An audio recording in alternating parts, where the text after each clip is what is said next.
Hi hello, ഇന്നത്തെ breakfast റെഡിയാക്കാൻ വേണ്ടി പോവുകയാണ്. ഇന്ന് ഞാൻ ബ്രേക്ക്ഫാസ്റ്റിനായിട്ട് ചപ്പാത്തിയും മുട്ടക്കറിയുമാണ് റെഡിയാക്കുന്നത്. അപ്പോൾ ചപ്പാത്തിക്ക് വേണ്ട മാവ് ഇവിടെ നമ്മൾ കുഴച്ച് റെഡിയാക്കി വെച്ചിട്ടുണ്ട്. ഇനി നമുക്ക് മുട്ടക്കറിക്ക് വേണ്ട മുട്ടയൊന്ന് വേവിക്കണം. അതിനായിട്ട് ഞാൻ 3 മുട്ട വേവിക്കാൻ വേണ്ടി വെച്ചിട്ടുണ്ട്. ഇനി നമുക്ക് ചപ്പാത്തിക്കുള്ള മാവ് ഇവിടെ ഉരുളകളാക്കി മാറ്റി വെച്ചിട്ടുണ്ട്. അപ്പോൾ കുറച്ച് മയമൊക്കെ വരാൻ വേണ്ടി ഞാൻ കുറച്ച് സമയം അത് വെച്ചിരിക്കുകയാണ്. ഇനി നമുക്ക് മുട്ടക്കറിക്ക് വേണ്ട സാധനങ്ങൾ എടുക്കാം. സവാള, ചെറിയ ഉള്ളി, ചുവന്ന തക്കാളി, പച്ചമുളക്, വെളുത്തുള്ളി, ഇഞ്ചി എന്നിവയാണ് ഞാനിവിടെ എടുക്കുന്നത്. അപ്പോൾ ഇതെല്ലാം ഞാൻ ചെറുതായിട്ട് നുറുക്കി ഒന്ന് വെച്ചിട്ടുണ്ട്.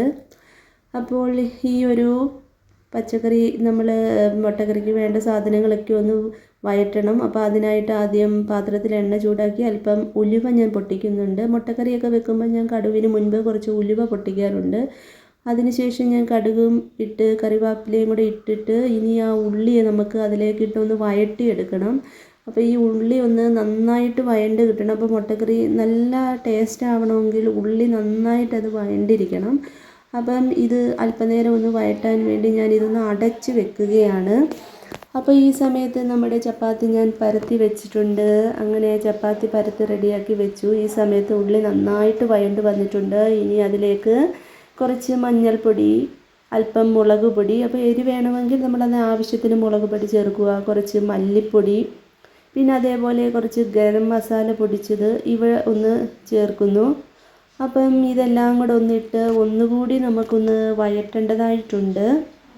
അങ്ങനെ നമ്മൾ ഇത് ആവശ്യത്തിന് വഴണ്ട് വന്നു. ഇതിലേക്ക് ഗ്രേവിക്ക് ആവശ്യമായ വെള്ളവും എരി കൂടുതൽ വേണ്ടവർക്ക് കുറച്ച് കുരുമുളക് പൊടിയും കൂടെ ചേർത്ത് ഇത് ഒന്നുകൂടി ഒന്ന് വേവിക്കാൻ വേണ്ടി വെക്കുക. ഈ സമയത്ത് നമുക്ക് ആ ഒരു ചപ്പാത്തി റെഡിയാക്കാം. അങ്ങനെ ചപ്പാത്തി നമുക്ക് റെഡിയാക്കുകയാണ്. ഈ സമയത്ത് നമ്മുടെ മുട്ടക്കറി ഇതാ ഇവിടെ തിളച്ച് വന്നിരിക്കുകയാണ്. അപ്പോൾ ഗ്രേവിയൊക്കെ വറ്റി വരുന്നു. ഈ സമയത്ത് നമ്മൾ പുഴുങ്ങിയ മുട്ട കൂടി ഒന്ന് ചേർത്ത് വെക്കണം.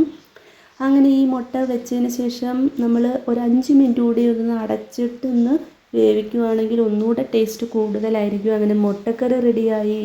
ബാക്കിയിരുന്ന നമ്മുടെ ചപ്പാത്തിയും കൂടെ ഞാനിതൊന്ന് റെഡിയാക്കി എടുക്കാനുണ്ട്. അപ്പോൾ ഞാൻ എണ്ണയും കൂടെ തേച്ചിട്ടാണ് ഞാൻ ചപ്പാത്തി ഉണ്ടാക്കുന്നത്. എനിക്ക് കൂടുതലും ടേസ്റ്റായിട്ട് തോന്നുന്നത് ഈ എണ്ണ ചേർത്തുണ്ടാക്കുമ്പോഴാണ്. അങ്ങനെ നമ്മളിവിടെ ചപ്പാത്തി ഇങ്ങനെ റെഡിയാക്കി.